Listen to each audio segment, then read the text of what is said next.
And welcome back in, everybody. Another edition here of the Auburn Undercover podcast, Auburn Undercover YouTube channel. My name is Nathan King, joined here with Jason Caldwell on a gorgeous spring day.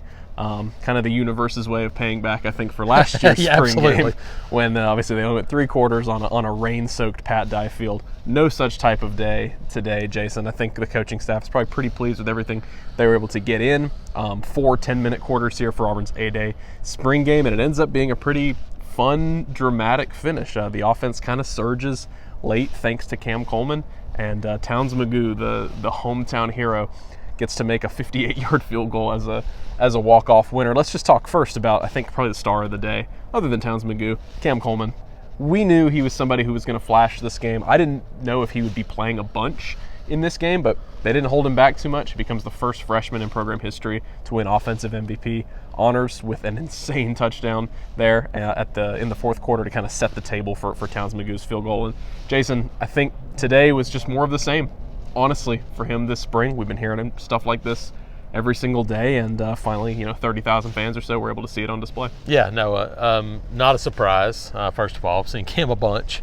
To see him do it at this level on this stage, not surprised at all, because he's just a guy that makes plays, and people got a chance to see that today.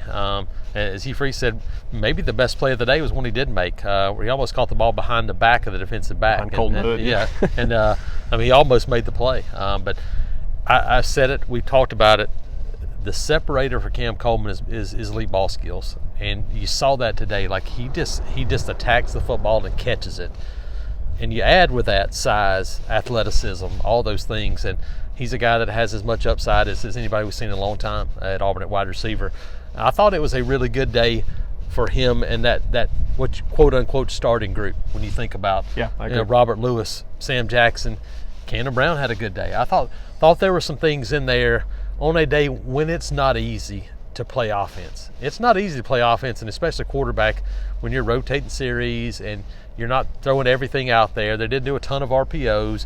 It's not an easy day to play quarterback, and I thought they actually did some okay things. Yeah, Peyton Thorne goes 9 of 13 today for a $133 and that touchdown in the fourth quarter to Cam Coleman. Like you mentioned, it was mixing and matching. I think there was only one drive the entire game that was first team offense on first team defense. It was usually second team offense, first team defense, and vice versa. So that touchdown drive was against the second team defense. I thought Jay Crawford played that ball pretty well. Yeah. It's just a phenomenal catch there by Cam Coleman. Yeah, I agree with you. I think one of the surprising parts about the spring has been, hey, what are they going to do with Sam Jackson here? He's been a first team fixture the past couple weeks. I don't really know what the non-contact jersey was that there. I mean, he got tackled and fell down. I was wondering about that myself, but the yellow, they could have just discarded that today. Yeah, but like you said, I thought that was a big point here. It was not a perfect day for the passing game, but lots of attempts and lots of stuff on tape, and that's what Hugh Freeze wanted in this game, because it is an RPO system. You never know how many passes you're going to throw. I think there was an effort, again, especially after last year. I think there was an effort on, hey, let's make sure we sling this ball around a little bit. We got to see all the quarterbacks do it. All the quarterbacks had a chance with the first team offense. Came away from this game, this scrimmage, I think, saying the same thing we've been saying the past couple weeks. Peyton Thorne's the guy, and I think he's got a pretty good advantage on that competition. Yeah, right I think the thing today, you go, maybe Holden Gardner looked a little bit better than the other guys a little bit today. Thought he had a little bit better day. A little older guy, more experienced. I thought he was a little bit more at ease and didn't try to force it down the field maybe as much. But all in all, I thought a pretty solid day offensively. Offensive line wasn't great, but again, when you kind of set yourself up going, hey, here's some limited things you're going to do, it makes it pretty difficult when you have an aggressive defense on the other side that says, hey, we're going to keep attacking. And they did some of that, but running game, nothing special. But I think a lot of that came down to the fact that, hey, let's go out and throw it around a little bit. And I think if you're Hugh Freeze and if you're this offensive staff, it's probably not a bad idea to do that when you start thinking about quarterbacks, receivers, guys you're continuing to recruit, knowing that you got to get better. Showcasing some of that in the spring, not a bad idea. Yeah, that's a good point. I mean, Perry Thompson tweeted during the game, I guess he's going to wear number 3 next year, because he said 3 and 8 is going to be a lethal combo. Yeah, you've got more of those guys that you're going to bring in. Hugh Freeze did mention after the game, I thought it was interesting, saying, going to keep our eyes open for receiver. I think you may have mentioned on a podcast like last week, if a guy that Correct. you think fits. Yes. Comes into the system, but you talked about it with Robert Lewis. Thought he was a guy that did a lot today. So I don't think he mentioned D-line. That's one you're definitely going to go after. Yep. Receiver, you might not be pressing I think for. it's perfect fit Also, like I mentioned, I think it's a guy that has done it at this level. I think last year they learned trying to bring someone in after the spring that hasn't done it at this level. And they were productive, but just not at this Not level. at this, and it never worked. You have to have done it to know what to expect in the Southeastern Conference. So I think if you could find a guy that has been productive and done it at this level and says, hey, I want to come take a look, I think then you probably do something like that. But I think it's best case scenario, one guy, right fit, right time, but I don't think you go out searching for a guy. Hugh Freeze said he thought maybe the best group of the day was that defensive line.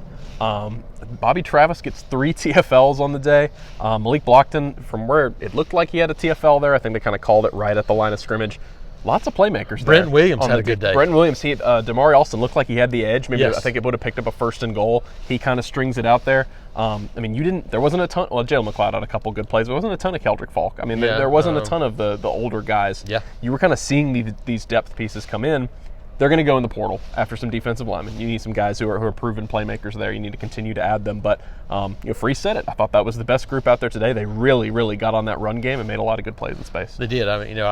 We talked about Bobby James and Travis. I'm like, look, it took Nick Fairley a full year to really get it going, and he was in early. Bobby James and Travis wasn't here till last June, like 2 days before camp started. Yeah, it was late. It was July. You're right. Yeah. So he's just now kind of getting going, and he looks different physically. You see him, and we talked to him after today, and this is a guy that has a lot more confidence. And DJ Reed's there, and you mentioned Malik Blockton. There are some pieces there, but you're right. I think they'd like to find at least one more where you go, hey, one more guy that can get down the hill, create some havoc.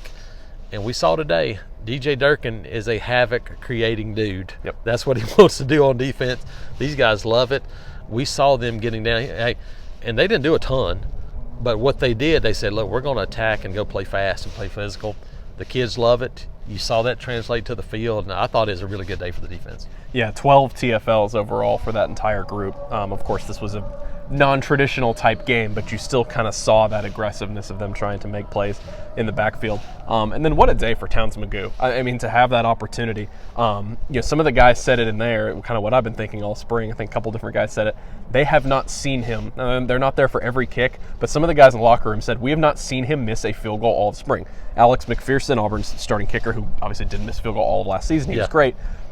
He told us a couple days ago, it was interesting. He said late in the season he got a hamstring issue, didn't practice during the week, just showed up at games and kicked it and still made every field goal. And so they're wanting to rest him right now. He said he'll be good in a few weeks. But it's been Towns Magoo all of spring.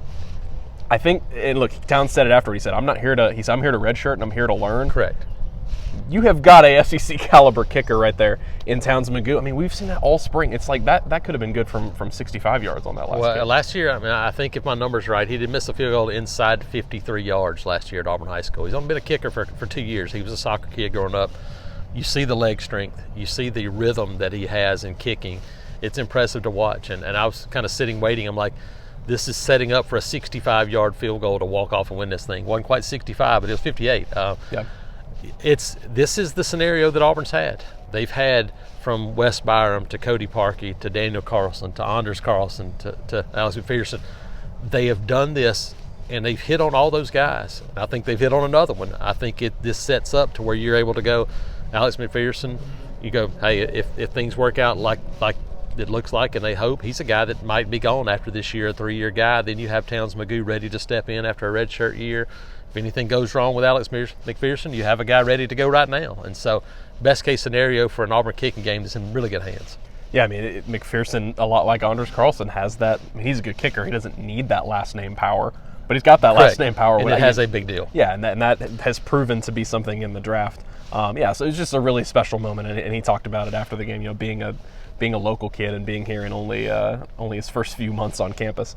Same thing for Cam Coleman, same thing for a lot of these guys. Cam Coleman, they brought him in and said, all right, guys, we got to be pretty quick. He's got to go to prom over at Central Phoenix City tonight. So I think just a little bit of reminder here today, Jason, in front of everybody. You saw some of the guys, the younger guys, making talented plays of that maybe level of talent in terms of the floor of this team being brought up a little bit with those guys who are on campus. And like you mentioned, some of them are still going to come in the summer, and it's a big reason why this freshman class is so important to raise that talent level. That's it. That's where it starts. They got kids still on campus as we speak today. Recruits kind of doing a little barbecue after. perfect weather, perfect day to do it, and that's what it's all about. We've talked about it since Hugh Freeze arrived. I've talked about it long before Hugh Freeze arrived. Talent acquisition is the most important thing you can do. We saw today, they've improved the talent on this roster. Now, there's still some holes. There's still some things left to do. But this is a more talented Auburn team than it was this time last year. This is a much more talented team than it was this time 2 years ago. Now, how much ground can you make up? Can you make the plays that you have to make in certain situations? All those things are still to come. But you look at it, Nathan, and this is a roster that is in much better shape than it was just 16 months ago. Yeah, for sure. And like we mentioned, still some work to be done here in the early stages of the offseason, as the post-spring transfer window will soon be open and that extravaganza will begin again. But it's officially the offseason. Basketball obviously ended a couple weeks ago. We are now done with spring football, so welcome to the depths of the offseason here in the summer. For Jason Caldwell, I'm Nathan King. Thank you guys so much for joining us here from A-Day. We'll talk to y'all later at the Auburn Undercover YouTube channel, and thank y'all for listening.